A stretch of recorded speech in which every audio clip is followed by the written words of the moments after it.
धुवमचलमणोवमं गदिं पते वोच्छामि समयपाहुड मिणमो सुदकेवली भणिदम् नमः समयसाराय स्वानुभूत्या चकासते चित्स्वभावाय भावाय सर्वभावान्तरच्छिदे अनन्तधर्मणस्तत्त्वं पश्यन्ति प्रत्यगात्मनः अनेकान्तमयी मूर्ति नित्यमेव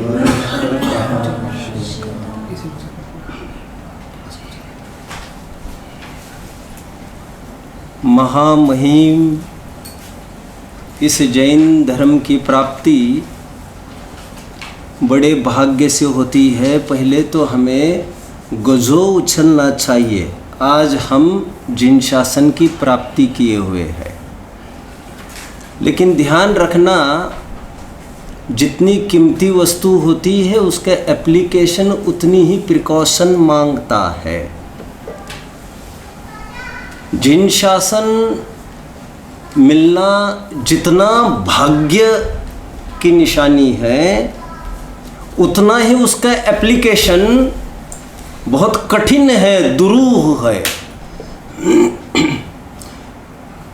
लेकिन आपके पास एक पाथेय हो, साधन हो, तो ये दुरूह मार्ग बड़ा सरल और निष्कंटक ख्याल में आता है।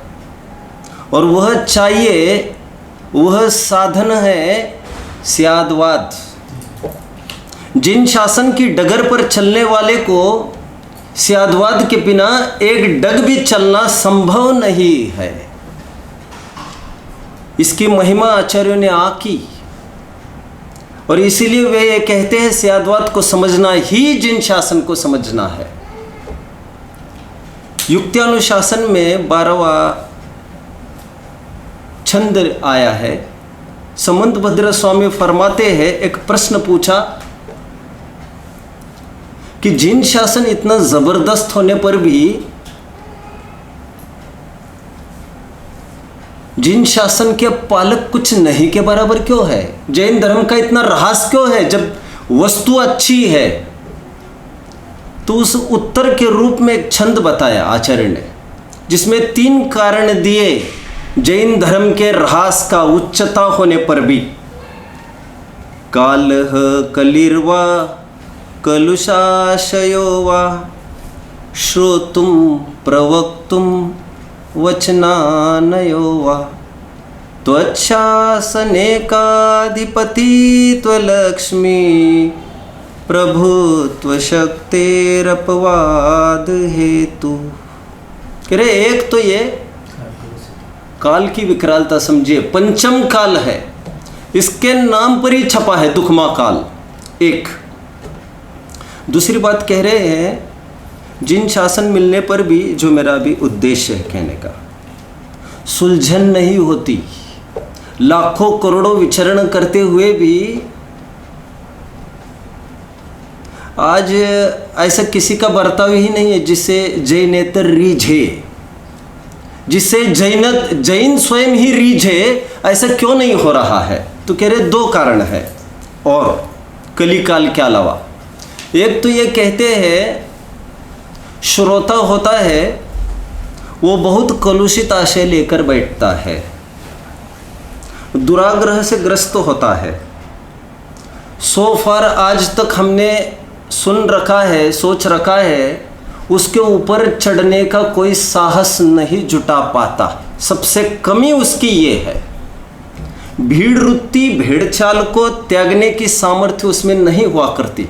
What the others are saying, आपका क्या कहना है इसमें, आपका क्या कहना है, और मैं अलग कैसे चल पड़ूं सबसे। श्रोता वक्ता की सबसे बड़ी कमी ये है, वो भी कभी कभी झुकाव की मुद्रा में आकर ये सोचने लगता है कि हम ऐसा कहेंगे जो श्रोता वर्ग क्या मान बैठेगा। सांसारिक प्रयोजनार्थ व्यवहाराभासी का प्रकरण हम सबको पढ़ना चाहिए। मजबूत छाती लेकर निरूपण करने की क्षमता न वक्ता में भी होती है। कब कौन सी नई विवक्षा लगाना, इसका भी विवेक उसको नहीं होता है। और यदि इतना हो जाए, श्रोता और वक्ताओं को नई विवक्षा और कलुष आशय का अभाव ये हो जाए, तब तो फिर क्या बात है, फिर सब जगह जैनत्व का प्रचार हो, लेकिन हो नहीं सकता, विरले ही जीव निकलेंगे। ये सोचकर हमको बहुत सजग रहना चाहिए, निरंतर स्याद्वाद का प्रयोग समझ में आना चाहिए। देखिए ना आचार्यों को, पहली ही गाथा में वंदित्व सव्व सिद्धे कहकर पहले तो व्यवहार को सामने खड़ा किया है। लोग ये अक्सर कहते हैं कि समय सार में तो निश्चय ही का कथन है, बल्कि ऐसा नहीं है। मैं अभी थोड़ी बात सिद्ध करके दिखाऊंगा। मैं तो कंटिन्यूस हर एक गाथा में सिद्ध करके दिखा सकता हूँ, लेकिन अभी हमारी करंट में पहली गाथा है, मैं उसी पर बात करता हूँ। लोग कहते ये निश्चय का ही ग्रंथ है, लेकिन मैं ये कहता हूँ ये बात सत्य है कि निश्चय की अधिकाई जितनी इस ग्रंथ में पाई जाती है अन्य किसी भी ग्रंथ में नहीं है, परंतु लेकिन यह केवल निश्चय ही का प्रतिपादन करता है ऐसी बात नहीं है। वंदित्व सव्व सिद्धे कहकर पहले व्यवहार की स्थापना हो गई और उस प्रतिपाद्य समय सार त्रिकाली ध्रुव भगवान आत्मा को दिखाऊंगा कहकर फिर व्यवहार से निश्चय की तरफ आने की भी बात करते हैं। बात एक, सिद्धत्व की स्थापना सब में करने पर भी सिद्ध होने का उपाय भी बताते हैं। दो, नहीं तो कोई सोच सकता है सिद्धत्व की स्थापना हो गई, जब हम सिद्ध है तो अभी सिद्ध क्यों होना। तो यहां पर साफ साफ बात कही, सिद्धों के स्वरूप समान अपने स्वरूप को ध्याना तो सिद्धावस्था की प्राप्ति होते सिद्ध समान हो जाते हैं। और आगे अंतिम चरण में हम देखेंगे आजकल में मोह के नाश के लिए ये सब उद्यम चल रहा है। मतलब ये निर्विवाद से सिद्ध हो गया, ये सब लिखने वाले और सुनने वाले, सुनाने वाले और पढ़ने वाले, ये दोनों मोही हैं और मोह का अभाव उद्देश्य है। इससे भी ये बात सिद्ध हुई कि द्रव्यार्थिक नय से सभी शुद्ध होने पर भी पर्याय में विकृति है। जिन शासन को हम अहम से अरहम का रास्ता कह सकते हैं अथवा अरहम से अहम का रास्ता कह सकते हैं, वह कैसे? अरहम से अहम जानने समझने की विधि। अरहम को जानोगे तो अहम को जान पाओगे, और अहम से अरहम कहकर बनने की विधि, इसको कहते हैं उत्पत्ति कारण। अहम है, अहम समझ में आया, शुद्धात्मा हमारी आत्मा बीज। अहम से अरहम, अरहम मतलब कार्य में ऐसी व्यक्ति, इसलिए अहम को मैं ये कह रहा हूं उत्पत्ति कारण, और अरहम को मैं अभी कह रहा हूं ज्ञापक कारण। प्रैक्टिकली आप देखिए ना इस बात को। भगवान को जब हम नमस्कार करते हैं हमारी मुद्रा कैसी होती है? आपने गौर किया होगा, भगवान को के सामने झुकने वाला क्या अंत में अपने सामने नहीं झुकता? यह एक विधि ही है। भगवान के सामने झुकने के बाद यदि अंत में अपन नहीं आए तो भगवान के सामने झुकना भी कार्यकारी नहीं होता। ये माना यशोदा के यहाँ पूरा जीवन लगा दिया कृष्ण ने, और इतने टाइम तक तो कृष्ण को पता ही नहीं चला मेरी माँ कौन है और मेरे पिता कौन है। लेकिन सालों बीतने के बाद जब आज देवकी वगैरह ये सब, वसुदेव वगैरह ये सब वहाँ से सिक्योरली बाहर निकल आए, तब जब अपने कृष्ण को लेने के लिए आए तब पहली बार कृष्ण को ये पता चला कि मेरी माँ ये यशोदा नहीं है, मेरी माँ देवकी है जो मुझे लेने आए हैं। ऐसा होने पर आज तक का मोह को नहीं त्यागने की बात नहीं होती, फिर भी उसको त्यागना पड़ता है। कितना प्रेम दिया इसको भूल कर भी, और गाजे बाजे के साथ रवाना होते हैं। ऊपर वालों का उपकार न भूलकर आगे तो बढ़ा ही जाता है। पंच परमेष्टि का स्वरूप समझकर हमें अपने स्वरूप तक आना है, अथवा अन्यथा तो कार्य की सिद्धि ही नहीं होगी। आज यहाँ पर वैसे हमारे 7 बोल पूरे हो चुके हैं। कल हमने लगभग आधी टीका पूरी की है। इस बात को नहीं भूलना चाहिए बारंबार कि सिद्धत्व की स्थापना की है का तात्पर्य आज आचार्य देव हमें उनके पास नहीं, बोलिए सिद्धों की पंक्ति में बिठा रहे हैं। सिद्धत्व की स्थापना की जा रही है। अभी कोई ये पूछे हमको, अब दिगंबर हो कि श्वेतांबर हो, क्यों? और कुंदकुंद स्वामी कौन थे? दिगंबर पंथी थे। कुंदकुंद स्वामी कौन थे? श्वेतांबर पंथी थे कि दिगंबर पंथी थे? और बनारसी दास जी को इतनी तकलीफ हुई इसकी पंथबाजी की। आपने थोड़ा लिटरेचर पढ़ा होगा तो बनारसी दास जी ने स्वयं को श्वेतांबर दिगंबर कहा ही नहीं कही। उन्होंने स्वयं को शुद्ध आमनाय वाला कहा, लेकिन दुर्दैव इतना है उसके नाम पर भी एक आमनाय चल पड़ा। कह रहे हम शुद्ध पंथी है, फिर तेरा नियम वगैरह हम तेरा पंथी है। कहने का तात्पर्य मेरा फिर यही है, यदि हम अपना पंथ संप्रदाय इसको गौण नहीं कर पाए ना, तो हम सिद्धत्व की स्थापना नहीं कर पाएंगे। और यहाँ पर यदि महिला पुरुष कोई दिखता है, कोई काला गोरा दिखता है, तो समझ लेना चाहिए सिद्धत्व की स्थापना अभी नहीं हुई है। हमारे यहाँ तो समंत भद्र स्वामी जी ने, मुसलमान चल सकता है हमको, हमारे अगल बगल में बैठे तो मुसलमान, मातुंगो धनदेवश्च कहकर 2 बार हमने वहाँ पर याद भी दिलाया था आपको। जब रत्नकरण श्रावकाचार्य का स्वाध्याय हम कर रहे थे तो मातंग को 2 बार याद किया गया रत्नकरण श्रावकाचार्य में। आप क्या कहेंगे उसको? इसलिए सबसे पहले मैं आत्मा हूँ ऐसी स्वीकृति होना चाहिए।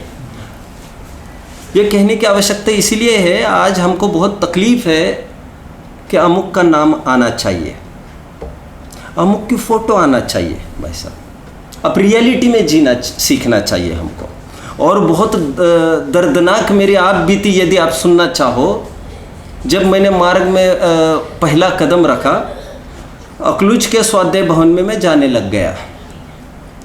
सब मेरे से अपरिचित थे, मैं सबसे अपरिचित था, क्योंकि श्वेतांबर में सब अपना लाइफ गया था, भोगों में ही गया था, उसमें कोई बड़ी बात नहीं।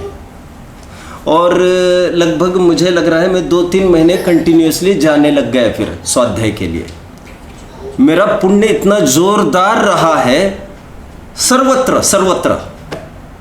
ये मैं समझता हूँ जितना मेरा समर्पण जिनवानी के प्रति है उतने माफक मुझे बिल्कुल मिल रहा है। और इसलिए बहुत उछल कर कहना पड़ता है, अब जिनवानी का आश्रय करो। जो जीव जिनवानी का सच्चे दिल से आश्रय नहीं करते, आगे आने वाली है 5वीं गाथा में, जिनवानी को पढ़िए मत, अच्छी भाषा में बोलिए, जो मैं हमेशा बोलता हूँ।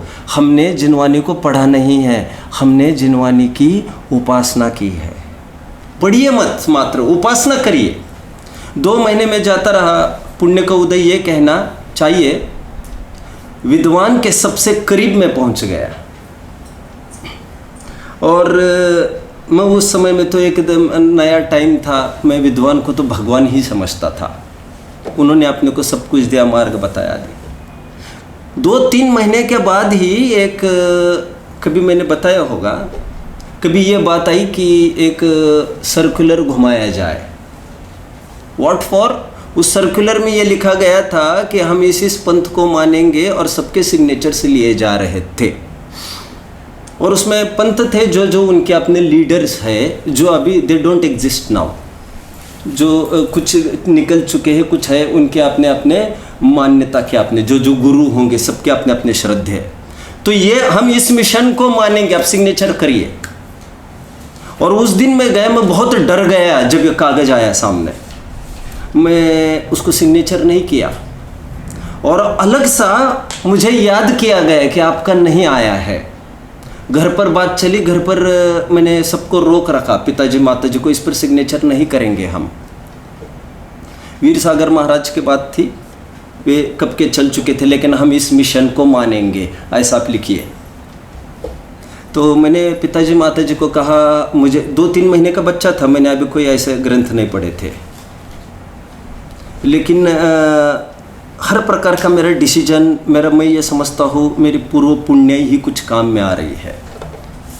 तो मैंने पिताजी माताजी को कहा कि सिग्नेचर करना मुझे उचित नहीं लग रहा और मैं तो नहीं करूँगा। और जब सामने बात आई मेरे मंदिर में ही, तो मैंने साफ साफ ये पूछा, बालिश मन ने मेरे पूछा उनको, आप यहाँ पर इनके नाम क्यों लिख रहे हैं? क्या हम दिगंबर जैन हैं? ऐसा कुछ बात नहीं हो सकती इस पे?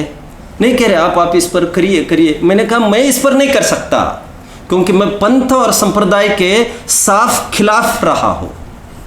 और हम सबको जब तक इतनी लिबर्टी, इतना स्वाधीनता हमारे जीवन में नहीं आए, तब तक हम कुछ ही नहीं कर सकते। हम सोशल ही नहीं हो सकते, हम धर्म पर एक डग भी नहीं रख सकते। ऊंची बात है। बोलिए, सिद्धत्व की स्थापना की जा रही है। आपको किसी व्यक्ति का आग्रह, किसी व्यक्ति के फोटो का आग्रह आपको हरगिज़ नहीं होना चाहिए।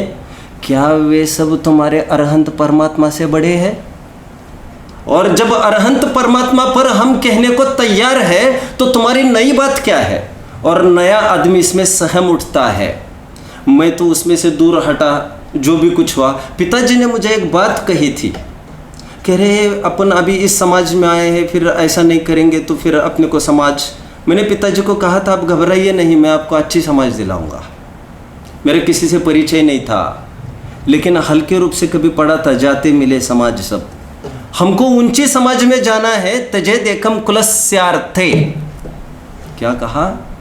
कुल की रक्षा के लिए एक को छोड़ा जा सकता है।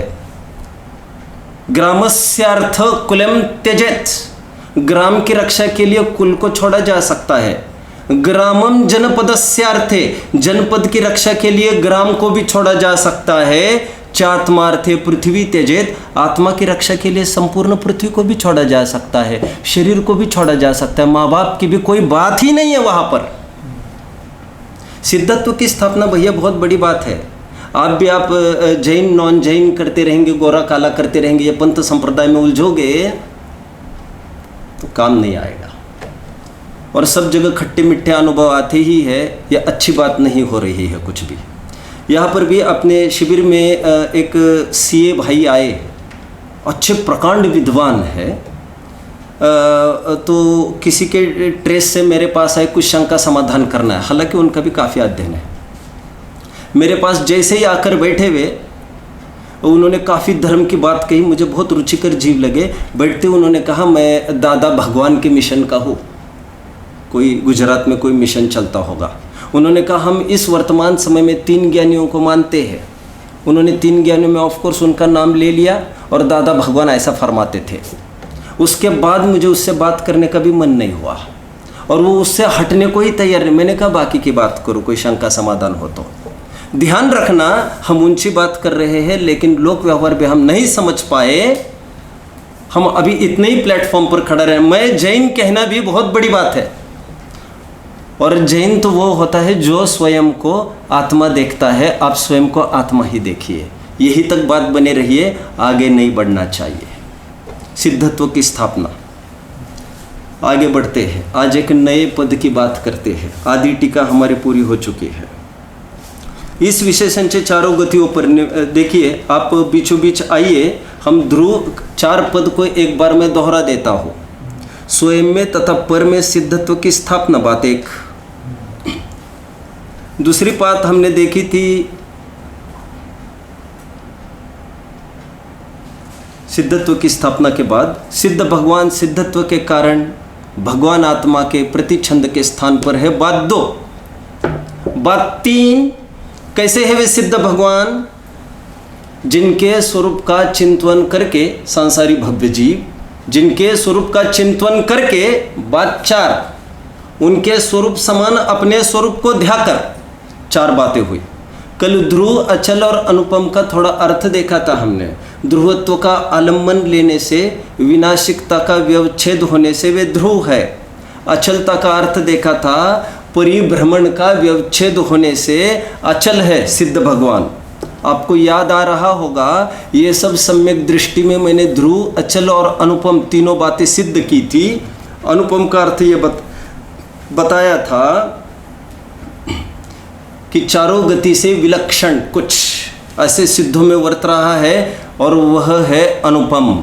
मैंने चौथे गुण स्थान में ये बताया था, उनको भी एक अनुपम स्वाद का रस चखने को मिलता है, आत्मिक रस। ये अनुपम ऐसे 7 बोलकर हमारे हो चुके थे, आज एक नए पद पर आकर खड़े होते हैं। देखिए आज ये क्या कह रहे हैं। मैं यहाँ से पढ़ता हूँ पहले। इस विशेषण से चारों गतियों में जो परस्पर कथनचित समानता पाई जाती उसका पंचम गति में निराकरण हो गया। आगे बढ़ते हैं, और उस गति का नाम अपवर्ग है। ध्यान रखना, सिद्धों का अपवर्ग में लिया है। Which class? अरे क्लासलेस। अभी हम पढ़ रहे थे परमार्थ वचनिका में, बहुत सुंदर बात आई। सिद्धों को अनवस्थित ऐसे शब्द का प्रयोग किया। सिद्धों को किस शब्द का प्रयोग किया?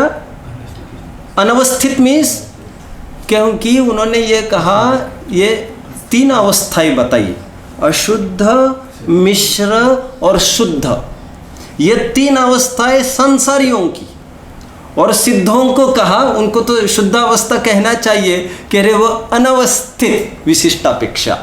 यहाँ पर भी आज ये कह रहे हैं कि सिद्धों को अपवर्ग में लिया गया है, क्लासलेस है। तो वर्ग किसको कहते हैं? आइए देखते हैं। धर्म, अर्थ और काम त्रिवर्ग कहलाते हैं। मोक्ष गति इस वर्ग में नहीं है, इसलिए उसे अपवर्ग कही है। देखिए सुनिए अभी सब। धर्म, अर्थ, काम क्या है, पहले हम उसको देखते हैं आगे। वैसे आप जानते होंगे, धर्म मतलब सामान्य तौर पर आपको पुण्य ऐसा समझना चाहिए।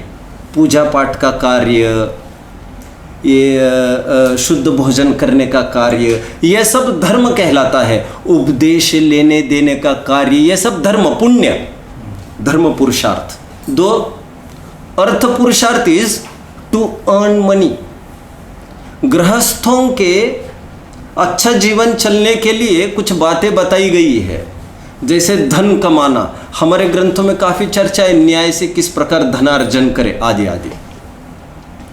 जग में कला 72, तामे 2 सरदार। एक जीव की जीविका, दूसरा उसका उद्धार। और मैंने कल कहा था, नीतियों में अर्थ नीतियां भी काफी कही है। How to earn money, how much to earn money, how much to spend, where to spend, how to spend, पूरी बात है। फिर अर्थ पुरुषार्थ के बाद काम की सॉरी पुरुषार्थ शब्द को हटा दीजिए अभी थोड़ी देर के लिए, मैं नया अर्थ करूंगा बाद में। मैंने अर्थ किया धर्म, फिर मैंने अर्थ किया अर्थ का, और फिर मैंने अर्थ किया काम का। व्हाट इज दिस काम? चौथी गाथा में काम वर्ड आने वाला है, वहां पर नए अर्थ में प्रयोग करेंगे हम काम शब्द का। यहाँ पर काम का अर्थ आपको विषय भोग ऐसा समझना चाहिए। जो भी विषय भोग का तात्पर्य 5 इंद्रियों के विषय भोग, खाना पीना, पहनना ओढ़ना, स्त्री सेवन आदि ही की बात नहीं है, घर में रहना, यह सब भोग कहलाता है। आगे बढ़ता हूँ। धर्म, अर्थ, काम, और यह सब जहाँ पर नहीं रहता है उसे कहते सिद्धावस्था, उसे कहते हैं मोक्ष। चलो आप बताइए, मुनियों में कितने लागू होंगे? मुनियों में कितने लागू होंगे? बोलिए।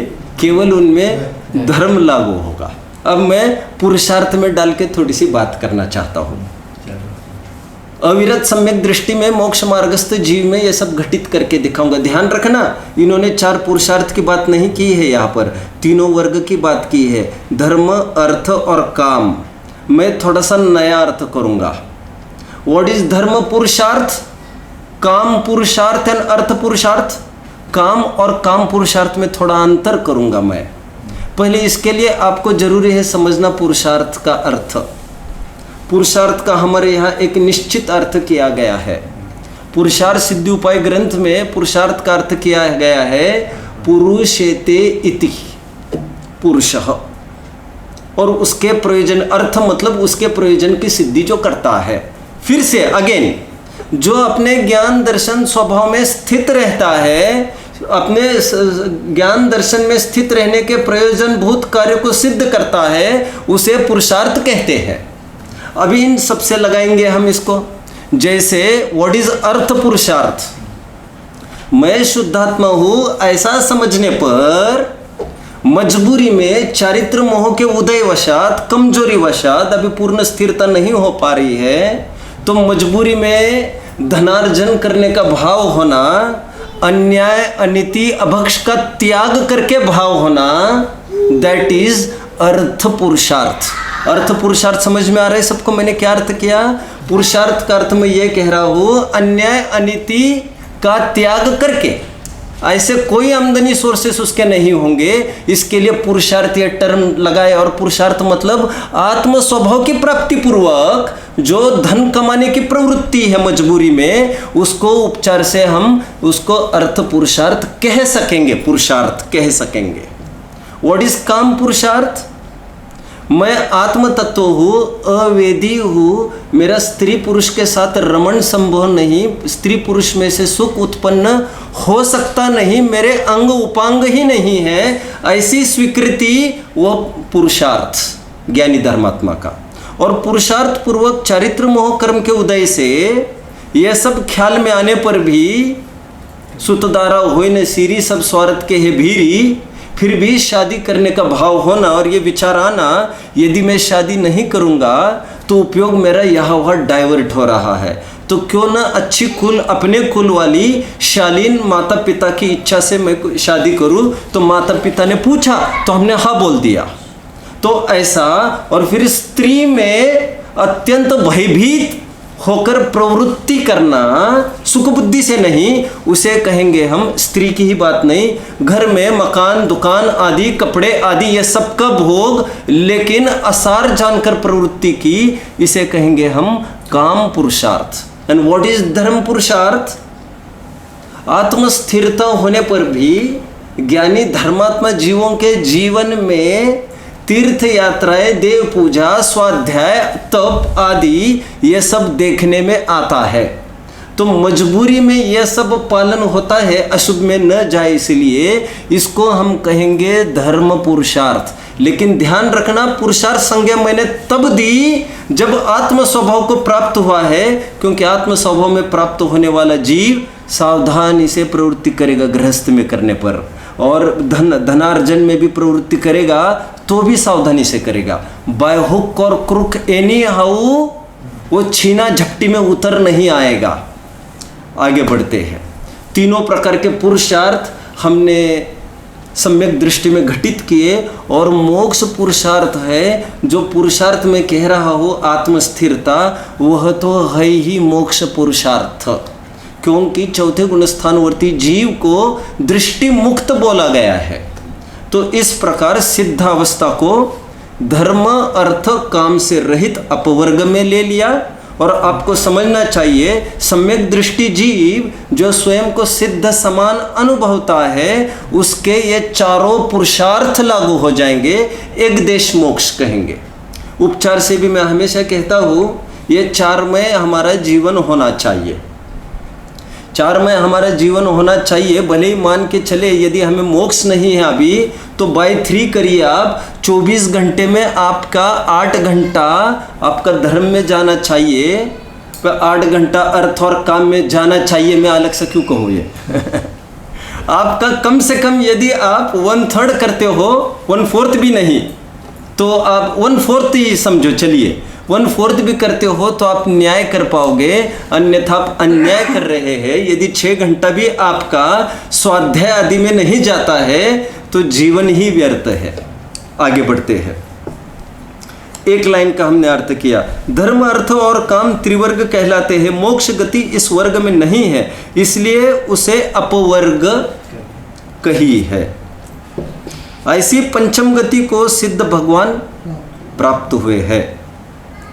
उन्हें अपने तथा पर के आत्मा में स्थापित करके, अगेन बात को रिपीट किया जा रहा है। जो पहले बोल में बात आई थी वो बात फिर से आई है। अपन नवा बोल तो नहीं बनाएंगे इसको फिर से। उन्हें अपने तथा पर के आत्मा में स्थापित करके समय का, हालांकि वो कंटिन्यूटी के लिए ले लिया है, फिर से इन्होंने क्या करना, स्थापित करके समय का प्रकाशक जो प्रावृत नामक अरहत प्रवचन का अवयव, उसका अनादि काल से उत्पन्न हुए अपने और पर के मोह का नाश करने के लिए परिभाषण करता हूं। यहां पर आज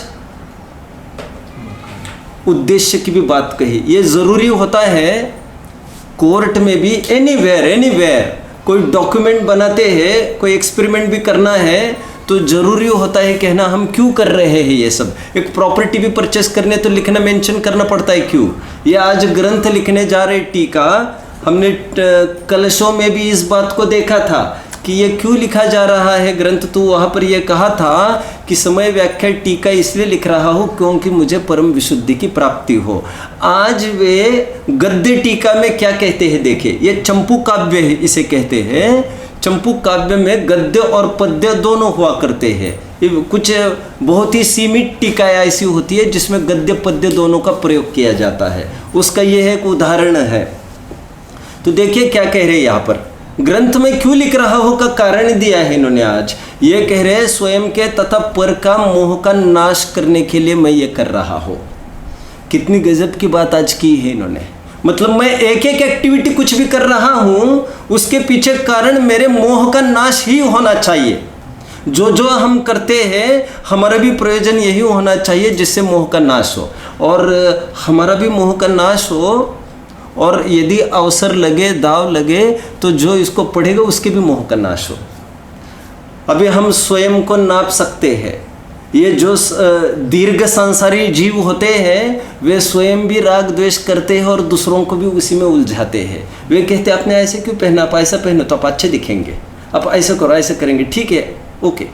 तो हम भी राग करते हैं और दूसरों को भी रागी बनाते हैं। इसलिए मैं हमेशा कहता हूँ ना राग द्वेष का निमित्त बनो, ना राग द्वेष का निमित्त बनाओ किसी को। स्वयं भी वीतरागी बनो और दूसरों के भी वीतरागता में निमित्त बनो।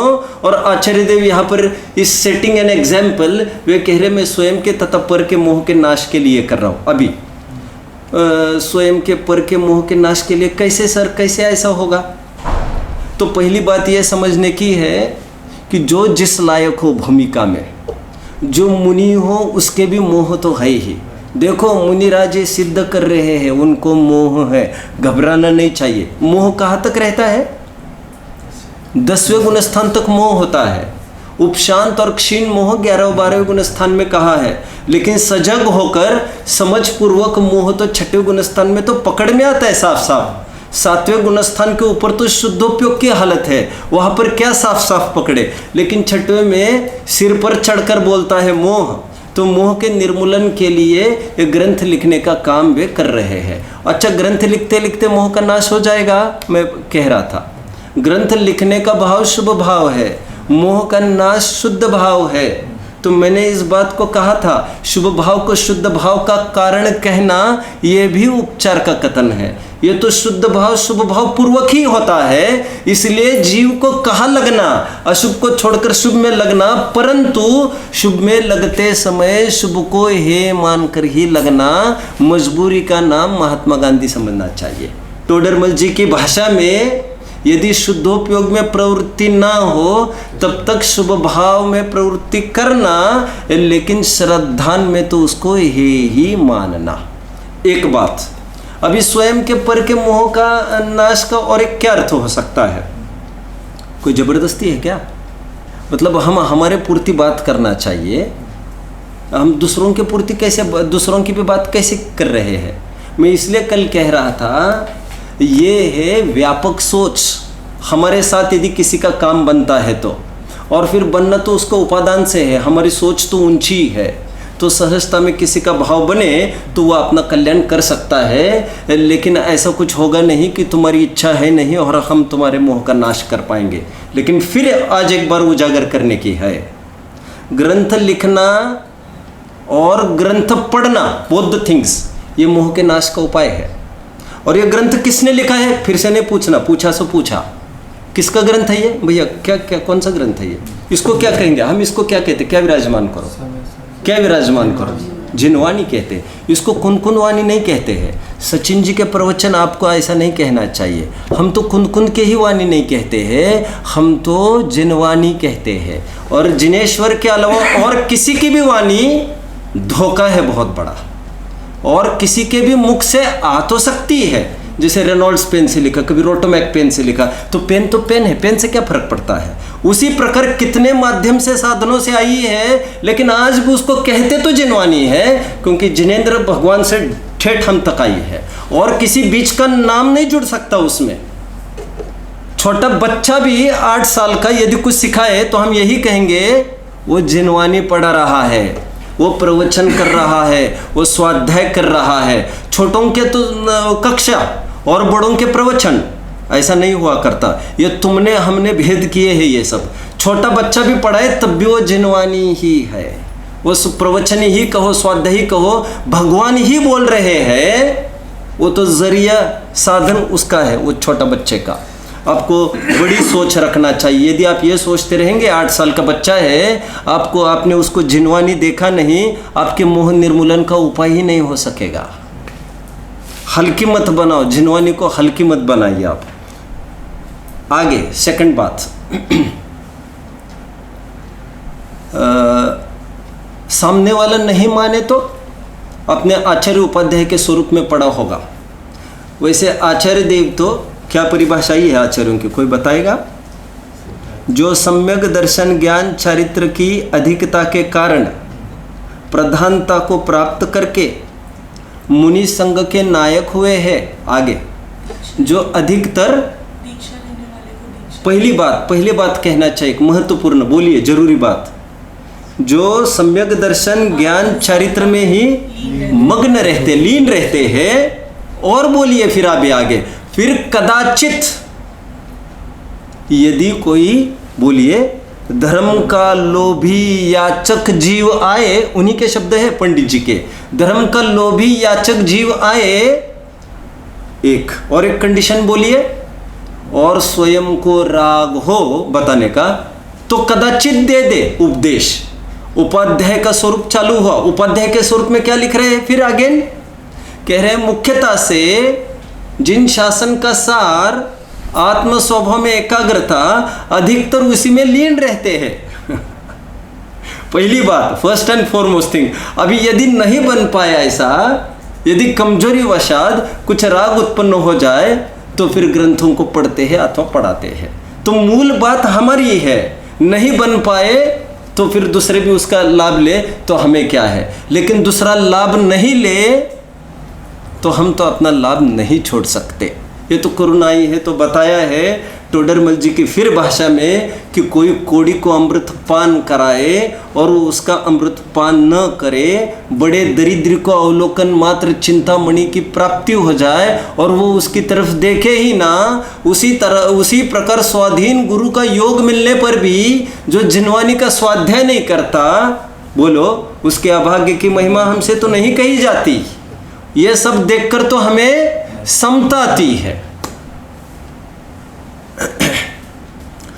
सबकी प्रवृत्ति एक सरी की नहीं हुआ करती, इसलिए हमको ये बहुत बड़ी चीज़ है। इसलिए मैं हमेशा कहता हूँ, समझाने का इतना भी आग्रह मत रखो जिससे हमारी ही समझ नष्ट होने लग जाए। यदि हमारी समझ नष्ट हो गई, हम क्लेश कषाय कर बैठे, तो समझाने की कितनी कीमत हमको अदा करनी पड़ रही है। बनारसी दास जी ने अर्ध कथानक में बहुत अच्छी बात लिखी है। वे ये कहते हैं, कहे सीख कोई ना तजे, तजे अवस्था पाई, जो बालकपने की दशा तरुण होय मिट जाए। अर्थ समझ में आ रहा है? जिस प्रकार बालकपने की अवस्था जाने के बाद अपने आप तरुणावस्था आती है, उसी प्रकार किसी को पढ़ाने से तरुणपना लाने के लिए कुछ करना नहीं पड़ता।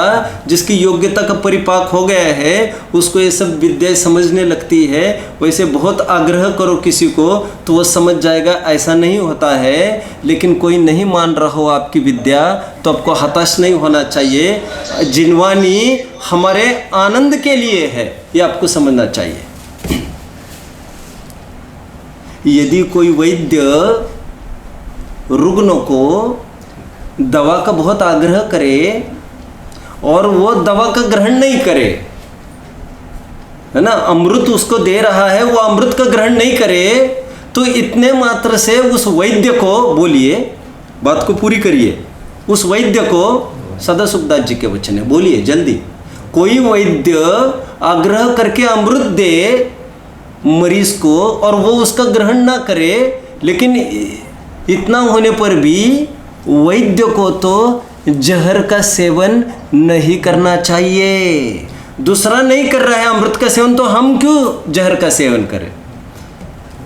दया करो पहले अपने पर, आराधन से नहीं चिगो, विकल्प यदि कुछ आए तो भी संबोधन समतामय हो।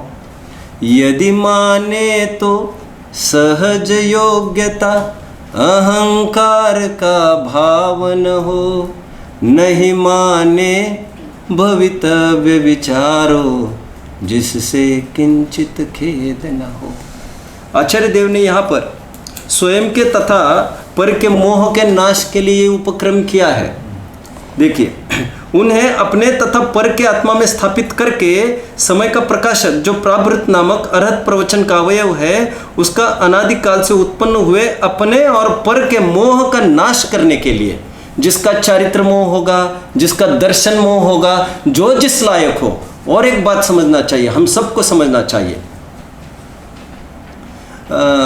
मोक्ष मार्ग प्रारंभ होने की क्या विधि है?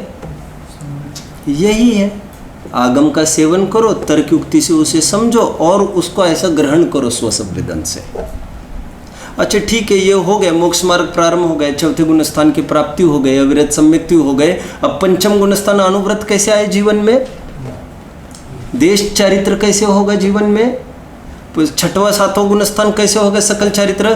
प्रोसीजर बदलती नहीं है, ध्यान रखना, करना वही है, बस उसकी डिग्री इंटेंसिटी बढ़ती जाएगी। अभी जितनी स्थिरता चौथे में थी वही स्थिरता पांचवें में आकर वो बढ़ जाती है। लेकिन चौथे से पांचवें में आने के लिए साधन नहीं बदला जाता। यही जिस साधन से मिथ्यात्व से सम्यक्त्व में आए हैं उन्हीं साधन से चौथे से पांचवें में जाते हैं। हालांकि एक बात समझना चाहिए, छठवें से सातवें में जाने के लिए और कोई साधन नहीं हुआ करते, जैसे गृहस्थों को हुआ करते हैं देव पूजा वगैरह वगैरह, जैसे गृहस्थों को और मुनियों को एक निश्चित 28 मूल गुण वगैरह ये साधन से, स्वाध्याय आदि के साधन से फिर वे ऊपर चढ़ने का प्रयास करते हैं। ये निरंतर चलता रहता है और सातवें गुण स्थान के ऊपर तो शुद्ध उपयोग बढ़ता रहता है, आत्मस्थिरता बढ़ती है, विकल्प पूर्वक कुछ ऐसा करना नहीं पड़ता वहाँ पर। देखिए, उसका अनादिकाल से उत्पन्न हुए अपने और पर के मोह का नाश करने के लिए परिभाषण करता हो। वह अरहत प्रवचन का अवयव अनादि निधन परमागम शब्द ब्रह्म से प्रकाशित होने से, शब्द ब्रह्म से प्रकाशित होना, ऐसे क्यों कहा? मैंने थोड़ा सा संकेत किया था आपको याद आ रहा होगा। मैंने कहा यह 12वें अंग में से, आपको याद आ रहा है, 12वें अंग में से पूर्व विभाग में से 5वें पूर्व में से 10वीं वस्तु, मतलब ठेठ या द्वादशांक एक अवयव है। यह बार बार इसको बोला जा रहा है, बात को ढीली नहीं करना चाहते हैं। ये कहना चाहते हैं लेखनी मेरी होगी, प्रस्तुतिकरण मेरा होगा, लेकिन माल उन्हीं का है, अब पैकिंग पर मत जाइए। अब मेरी बात है कहकर मैं बात को कमजोर नहीं कर सकता, भगवान की वाणी बार बार बोला जा रहा है और इसमें शान दोनों की है। बेटा बहुत बड़ा हो जाए, कल्पना करना, बाप ने कुछ भी नहीं किया जीवन भर, कुछ ही नहीं कर पाया, कर्जे में से खड़ा नहीं हो पाया, और बेटा इतना एबल हो गया कि महीने 2 महीने में ही सब कर्जा वर्जा नील करके फिर ही फ्लरिशिंग नाउअडेज। ऐसा होने पर भी आज लड़का 50-60 का हो गया है और पिता मान के चले 70-80 के हो गए हैं, और फिर भी पैर कौन किसके पड़ेगा। यदि आदर सम्मान करने की नौबत आएगी फिर भी उल्टी बात नहीं होगी। अच्छा मुझे ये बताइए, यदि बच्चा झुकेगा बाप के सामने, अनेबल बाप के सामने एबल बच्चा झुकेगा, तो उसमें इज्जत नहीं जाएगी बच्चे की। क्या हो गया, आपको क्या लग रहा है? बाप की तो इज्जत बढ़ेगी, लेकिन बच्चे की भी इज्जत कम नहीं होने वाली है। कैसा बच्चा है ऐसा लगेगा। ठीक उसी प्रकार समझना चाहिए यहाँ पर कि इसको जिनवानी कहकर कुन-कुन स्वामी की वैल्यू डाउन हुई क्या? कुन-कुन स्वामी की वैल्यू बढ़ गई। वे अपना कुछ नहीं है कह रहे, जो भी है सब माल ऊपर का है। इसलिए मैं निरंतर दोहरा रहा हूँ इस बात को कि जिनवानी वह होती है जो जिनेंद्र भगवान से आई है। फिर अपनी अपनी भाषा में प्रस्तुतिकरण कोई भी करे उसको जिनवानी ही कहेंगे। आज मैंने तुमने कोई लेख लिखा, आगम सम्मत होना जरूरी है, उसको जिनवानी ही कहेंगे, रूल है। फिर चलिए, सर्व पदार्थों के समूह को साक्षात करने वाले केवली भगवान सर्वज्ञ देव द्वारा प्रणीत होने से आई बात, और केवलियों के निकटवर्ती साक्षात सुनने वाले तथा स्वयं अनुभव करने वाले श्रुत केवली गणधर देवों के द्वारा कथित होने से प्रमाणता को प्राप्त है। ये तो मंगलाचरण में तो बात कही दी है, गाथा में ही बात आई है, तो आज उन्होंने केवली और शुद्ध केवली दोनों की बात की है। यह वो फ्लो से आई है, केवली फिर श्रुत केवली और डाउन अपने तक बात आ पाई है। यह अन्य वादियों के आगम की भांति छद्मस्त की कल्पना मात्र नहीं है कि जिसको अप्रमाण, जिससे अप्रमाण हो। अगेन इस बात को समझना चाहिए। बार बार इस बात को जोर लगा के ये कह रहे हैं, यह कोई अरे गैरों के द्वारा लिखी गई वाणी नहीं है। शायद वहाँ पर भी बोला है, प्रवचन सार में एक बहुत सुंदर गाथा आई है चरणानुग सूचक चूलिका में, जिसमें ये कह रहे हैं छद्मस्तों के द्वारा रचित, मनगढ़ंत शब्द मेरा है, रचित कुछ मनगढ़ंत शास्त्रों का अध्ययन नहीं करना चाहिए। ऐसे एक गाथा ये है, और उनका उपदेश नहीं सुनना चाहिए, ऐसी साफ बात आई है। कहने का फिर तात्पर्य मेरा ये है, जो भगवान की वाणी के साथ जुड़ जाए। और एक बात, कल परसों बात आई थी, मैं यहाँ पर थोड़ी सी उठाता हूँ। जितनी बात यहाँ पर खुल पाएगी उतनी बाहर नहीं खुलेगी, और जितना प्रश्न पूछना है मैं सामर्थ्य लेकर बैठा हूँ, और ये सब सामर्थ्य मुझे ऊपर से प्राप्त है, भगवान की तरफ से आई हुई बात है ये। और जितना हृदय में दृढ़ होता है उससे अपने को संबल आता है। तो मैं समर्थ हूँ जो भी कुछ है, तो जो भी यहीं पर बात हो तो वो बेटर होता है। एनीवे, बात ये आई, यदि 6 द्रव्य 7 तत्वों का निरूपण यदि ठीक करे कोई, तो फिर वो प्रामाणिक हो जाएगी वाणी। 6 द्रव्य 7 तत्व मतलब समझते हो आप मेरी बात को? 6 द्रव्य 7 तत्व किसको कहते हैं समझते हैं आप लोग? 6 द्रव्य 7 तत्व तो और भी संप्रदाय कह सकते हैं, मैं नाम नहीं लेना चाहता और कुछ। 6 द्रव्य 7 तत्व में हमारे प्रथम तो देवशास्त्र गुरु आ जाते हैं। 7 तत्व कहने के बाद देवशास्त्र गुरु कहने की आवश्यकता नहीं पड़ती। जिसका देवशास्त्र गुरु का स्वरूप ही जिसको पता नहीं है, वो क्या बखान करेगा? फिर इसकी सुने क्या, उसकी सुने क्या, या हमको क्यों पूछते हो रोजाना? तुम तो मिलान करके तुम देखो, जिनवानी में सब बात लिखी है। मुनि का क्या स्वरूप आया है सब जानते हैं। कालह कलिर सॉरी टोडरमल जी ये कहते हैं, मोक्ष मार्ग प्रकाशक का कोट किया है आत्मानुशासन का, जिसमें वे कहते हैं, हाय हाय पंचम काल की दुष्मता तो देखो। जिस प्रकार हिरण रात होते ही नगर के बाहर आकर नगर के समीप, नगर में आ जाते हैं, जंगल से दूर आ जाते हैं बचने के लिए, ठीक उसी प्रकार ये मुनिराज भी जो सिंह वृत्ति को धारण किए थे, पंचम काल में इनको क्या हो गया है, हाय हाय, ये भी कहाँ पर आकर बसे हैं? कहते हैं नगर के समीप ही रहने का निषेध था। बात को पूरी करो, ये तो ठेठ नगर में घुस आए हैं। और ऐसों से तुम कहते हो प्रवचन सुने क्या? हरे जिनका देवशास्त्र गुरु का ही ठिकाना नहीं है, उनसे आगे सोचने की क्या बात करें? तो ध्यान रखना चाहिए, ऊपर से जुड़नी चाहिए बात। इसको बार बार प्रामाणिक और अप्रामाणिक की बात कही जा रही है। फिर हमारा कितना भी निकटवर्ती दोस्त हो, मैं पहले ऐसे कहता था, हमारा सगा बाप भी यदि मुनि हो जाए ना और 28 मूल गुण नहीं पल रहे हो ना, तो हम कुछ नहीं कर सकते उसके लिए। मैं ज़्यादा हल्की भाषा का प्रयोग नहीं कर सकता। मेरी माँ भी यदि अर्जी का हो जाए और अगमुक्त पालन नहीं है तो हम कुछ नहीं कर सकते। सब ये तो भूखे रह जाएंगे, ये कुछ हो जाएंगे, क्योंकि हमारे उनके माँ के ऊपर हमारी सबसे बड़ी माँ है, इस बाप के ऊपर हमारा सबसे बड़ा बाप बैठा है। सबसे पहले हमारी जिनवानी है, और जिनवानी के साथ धोखाधड़ी नहीं हो सकती। प्रामाणिक और अप्रामाणिक का एक आधार दिया है, मिसगाइड होने की आवश्यकता नहीं है। भावार्थ को हम कल देखेंगे, जयचंद जी छाबड़ा के द्वारा लिखा गया है। मैं भावार्थ तो पूरा पढ़ने की आवश्यकता नहीं है अभी। जो नई बात आई है उस नई बात को मैं संक्षेप में कल कह दूंगा, और संभव हो सका तो फिर हम आगे भी बढ़ लेंगे, दूसरी गाथा की तरफ हम बढ़ सकेंगे। देखते हैं क्या होता है। ओम नमः। कोई प्रश्न हो?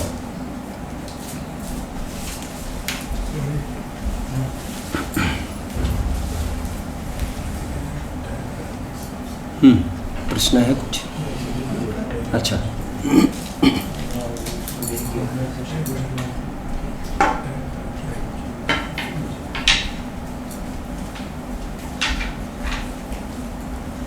जी पूछिए। हाँ, मेरा प्रश्न है, हाँ बोलिए। जो प्रमाणता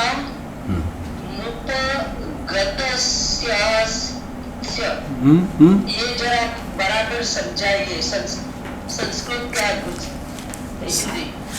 नहीं, संस्कृत का क्या बोल रहे हैं आप? अच्छा अच्छा अच्छा अच्छा, शब्द प्रमाणात। आप संस्कृत में देख रहे हैं क्या? हाँ प्रमाणता हाँ, सुनिए सुनिए, मैं बोल रहा हूँ। ये मेरे शब्द समास मेरे ध्यान में नहीं समझ में आता। हाँ, मैं भी ज्ञाता नहीं हूँ, लेकिन प्रयास करता हूँ मैं बताने का। देखिए, प्रमाणताम, मैं संधि कर रहा हूँ, संधि। प्रमाणताम उपगतस्य, उपगतस्य अस्य, मतलब यह प्रमाणता को प्राप्त है। ठीक है, और धन्यवाद हाँ, धन्यवाद। और